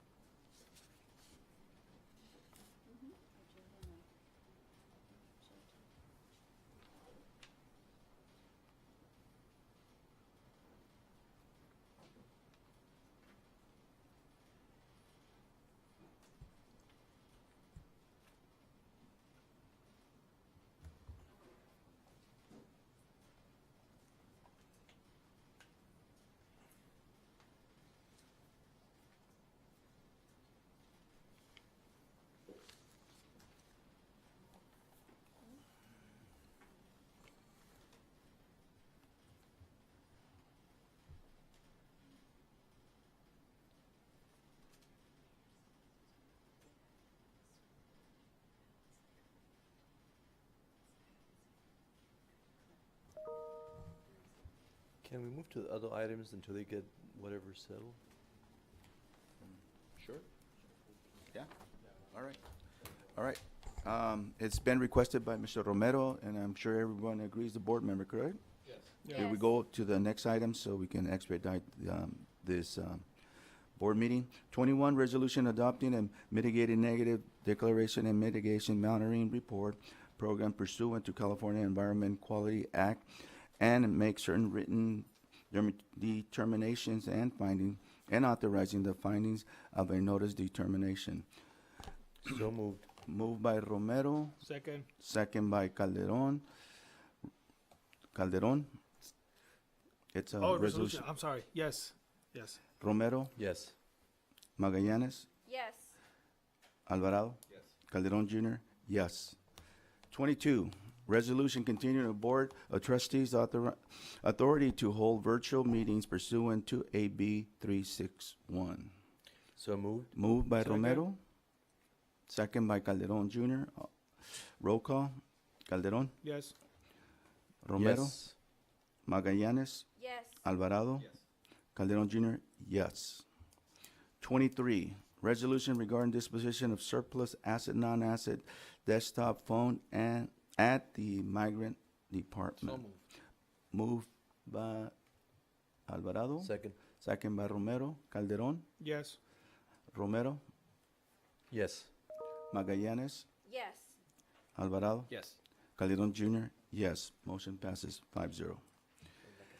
So we're down, we gotta wait one. Them? Yeah? Is it up? All of us? We have Mr. Anderson online. Mr. Anderson, feel free to unmute your microphone. Yeah, you're ready for it. I believe that Karina is going to be presenting. I'm just available for questions. Karina and Kim are doing the presenting.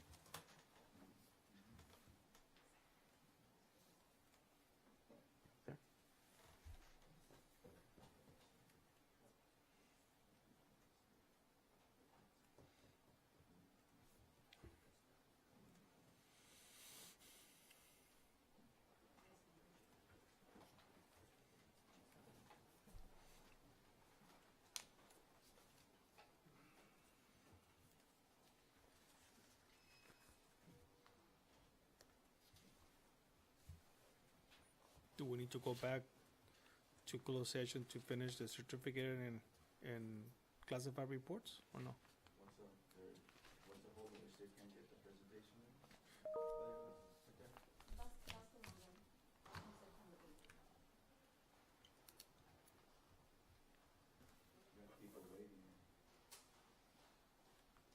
That's September 8th.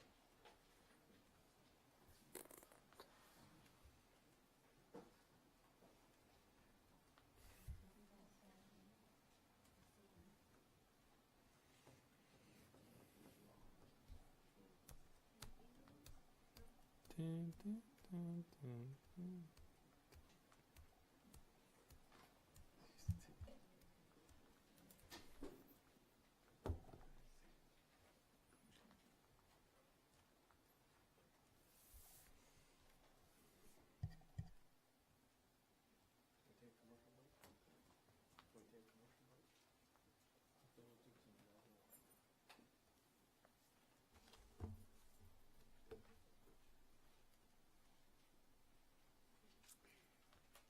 Okay.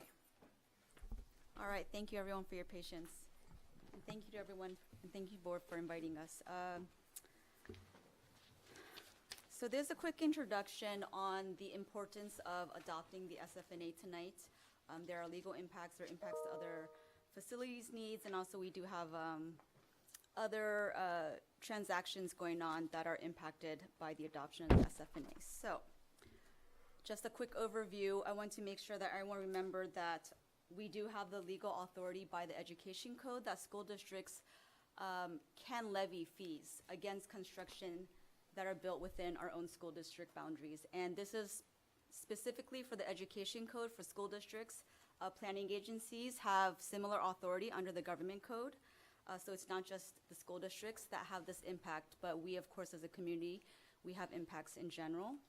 There are the statutory level 1 fees that the board adopted earlier tonight, which will specifically address the commercial fee rates. So for some of the stores that are going up, maybe some of the storage, those kind of buildings. And then for residential fee rates, which is adopted via the SFNA, that is specifically available to those school districts who have a need. So this is for communities where there's no capacity for the currently enrolled students, and there's a lot of development coming in. And so therefore, in addition to calculating the school facility construction costs, we just have a need, and pursuant to this specific government code, we meet all the requirements in order to charge the higher fee rate. And so I think I just want to clarify for the community that when we talk about our other school districts in the community, such as El Centro Elementary School District, Brawley, Central Union, they do not qualify for the higher fee rates. Either there's not enough development there, they probably have sufficient classrooms, and also I think it's important to notice that Calexico Unified School District, we're a unified school district. So we house everyone from K through 12. Whereas, for example, El Centro, it's only an elementary school district. So they share their fees with the other elementary school feeder districts along with the high school districts. So collectively, they will be charging a higher fee rate to the developer. So we're unique in that we are a unified school district and that we have the need, and we meet these qualifications under the statute. Specifically, the level 2 fees, when the legislature created it, it was intended to represent 50% of our school district's facility costs because, as Maribel Paez said earlier, the school facility funding program, they provide us with the other 50%. So that was kind of the intent. And so therefore, by recognizing that need, we are here today seeking the approval of the level 2 fee rate. And so how the level 2 fee rate is calculated, it's all based in statute. We have to go through the school facility needs analysis, and the statute requires us to gather data. It's raw data, and the fee consultant, Jared is here from School Facility Consultants, he gathers the data, he inputs it, and then the calculation is generated. So what the school facilities needs analysis, what it looks at, oops, I went too far. What it looks at is the district's student data from the prior 5 years, and then we project into the future for 5 years. And so that's how we come up with, okay, what can we charge now in order to address the students who are coming into the school district in the next 5 years. So at the September 8th board meeting, School Facility Consultants, they did come here and presented to the board and the community how they came up with the fee rate, the proposed fee rate of $10.76 per square foot. What I want to, emphasize is, again, the statute requires the school district to look at school construction costs. So I think what we need to be reminded of is school districts, we are also developers, right? We are developing school buildings. And so we also have to consider construction costs. That's our data that we provide to the school facility funding program. We look at our student enrollment. So we look at those who are being enrolled, and I think there was some, misstatements that we are not looking at the students who are already here and living in a home. We actually identify new homes, and we identify a student associated with that new home. So we are only identifying students who are coming from the new homes who are being built. So we are addressing that growth. We also look at inflation. Just so you know, inflation this past year, it was 15.8% for construction costs. So that also went into the calculations, including future development. So what we get from the city and the county planning agencies, we get their proposed unit numbers, how many units are proposed to be built, in addition to the size of that unit. So whether it's going to be an apartment building that's 500 square feet, whether it's going to be a single family home that's 1,000 square feet, all that information is provided from the city. So whatever the city provided to the fee consultant, that is what he generated into this fee calculation. And because this raw data, it's always fluctuating, right? The enrollment's always fluctuating, inflation's once a year, the development into the city, it comes and goes. This is why under the statute, this report is only good for 1 year. And our report right now that's in effect, it expires tomorrow. So that's why it's critical that we take some action tonight in order to make sure that we continue qualifying for the level 2 fee rate. I'm going to pass it on to Ms. Desert now to talk about the critical nature of why the level 2s are necessary right now. Okay, the question is, why do we need to adopt level 2 fees? In about 4 years, all of your Measure Q funds will be exhausted. They'll be gone. The district intends to apply for financial hardship assistance under the state school facility program as a supplemental funding source. So districts unable to contribute some or all of the local matching funds can apply for financial hardship status.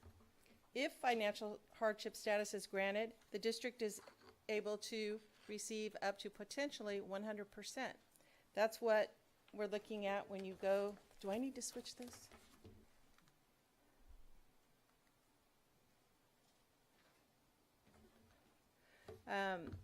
Like on the culinary arts, that's why you're going to get $4 million, because that would be 100% of the cost under financial hardship, plus over $1 million in the seismic retrofit. So in order to qualify for financial hardship, you have to demonstrate that you have made every reasonable effort to raise local revenues, and the district must be unable to pay all or a portion of its share of the project, and the district must be levying the maximum developer fees allowed by law. And for Calexico, they've already done the calculation, you qualify for level 2. So that is the fee that if you don't adopt that amount, then the state can say, well, you haven't done everything that you were entitled to do. So right now you have the 60%, the 3.9 million of the culinary arts. You would put that funding into jeopardy. You may only get, instead of 4 million, 2 million. The same with the 12 and 16 classrooms. Those are in for funding right now. And release of those funds is projected to happen in late 2023. And that's 16.5 million for the 16 classroom buildings.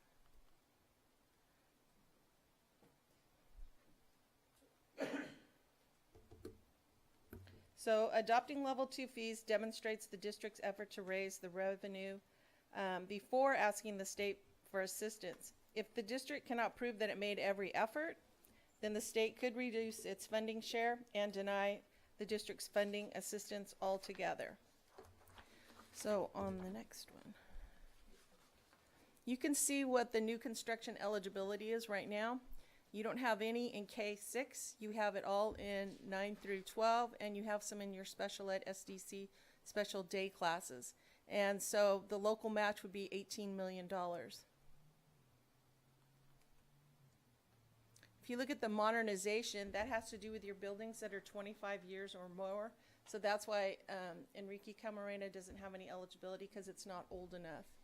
I believe it's 25 years for modernization of permanent buildings, but Enrique Camarena will probably, because it's all portables, it's 30 years for portables. Okay, so you can see what the local match is and the state share. So there's another 21 million.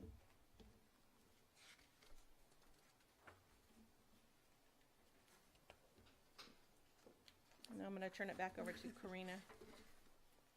Thank you for that. So I just wanted to reiterate that, you know, when we are building a community, when we have to make sure that we're addressing community needs, again, the government code provides for certain procedures so that the planning agencies, the counties, the cities, they address their impacts, right, for when the developers are coming in to develop and build the community. Same for the education code. It provides the school district in a legal way, a legal path in order to address our impacts.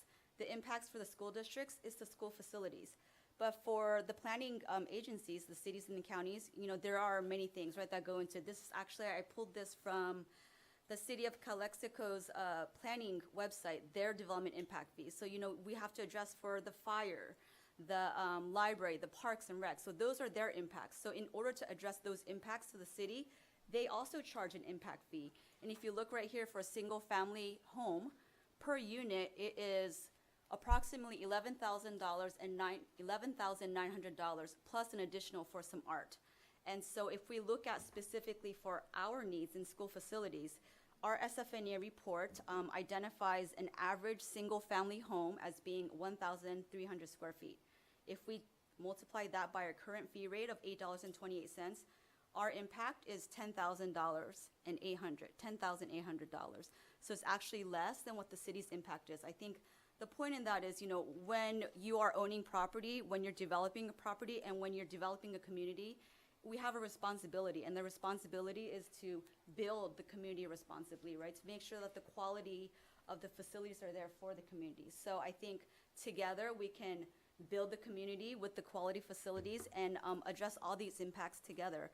Right now, with the school district qualifying for the higher level 2, it is because we have a need. We have students who are in portables. It's because the city is telling us that there are going to be a lot of apartment buildings coming into the future. It's also letting us know that our construction cost to build a school, it's high.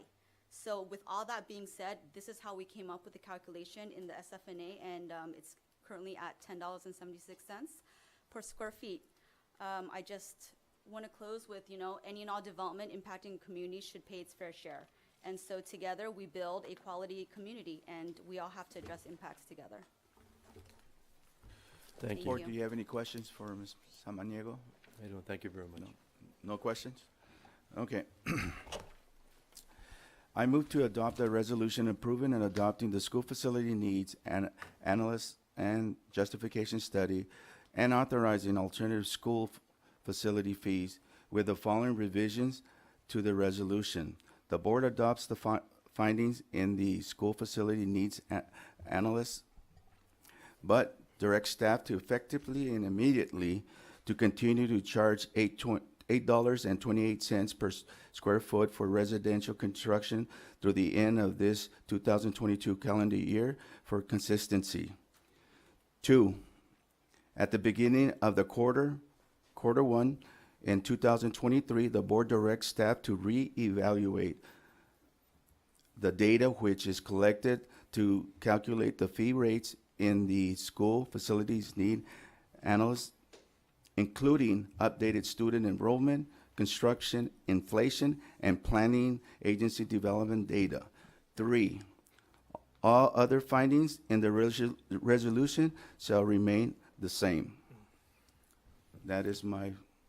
And I'll go ahead and second that with a comment, and I'll open up the comments because I know there's board members that want to make comments. So for the record, we're staying at 8.28 level 2. Yes. We're gonna reevaluate the data Correct. next year, first quarter, and we're gonna go ahead and revisit the developer fees. Correct? That's correct. Any other comments, board members? Just with that said, the data that was pointed out, I know it's based on 5 years, correct? And we need to make sure that we have those 5 years from not only the school district, but also from the city. I know the city was quick to come up and go ahead and let us know that they're willing to work with us. Well, now's your opportunity.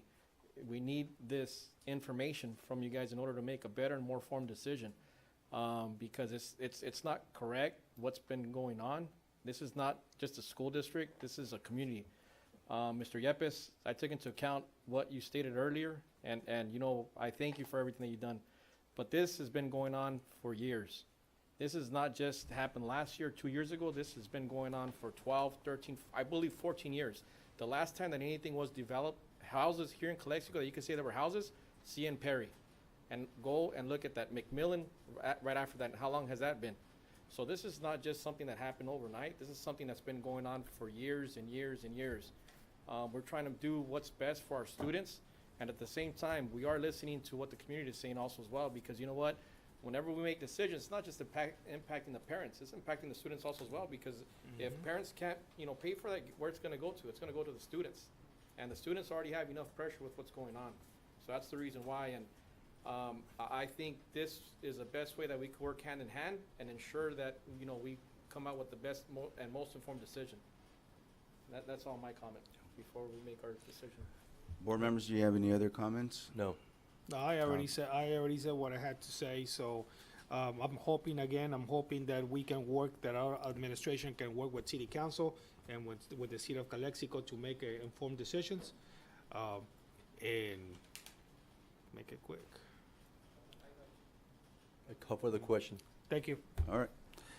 There's a resolution. Calderon? Yeah, hold on. With your, amendments. Yes. That's Yes. our resolution. Yeah, was it's stated. already been said, so. Yes. Calderon? Yes. Romero? Yes. Magallanes? Yes. Alvarado? Yes.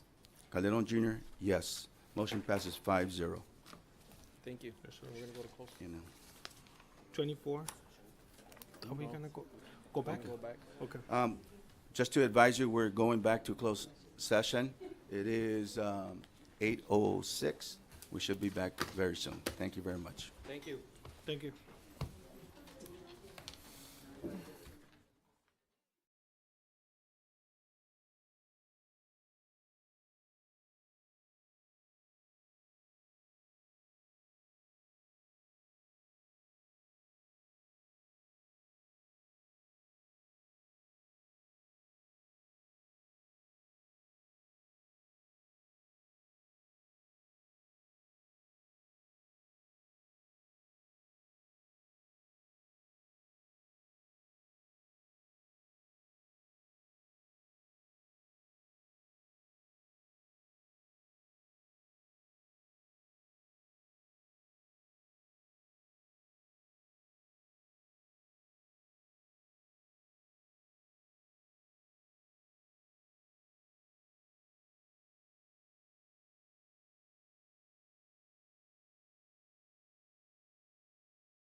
It was, I got my hearing aids on, Johnny. It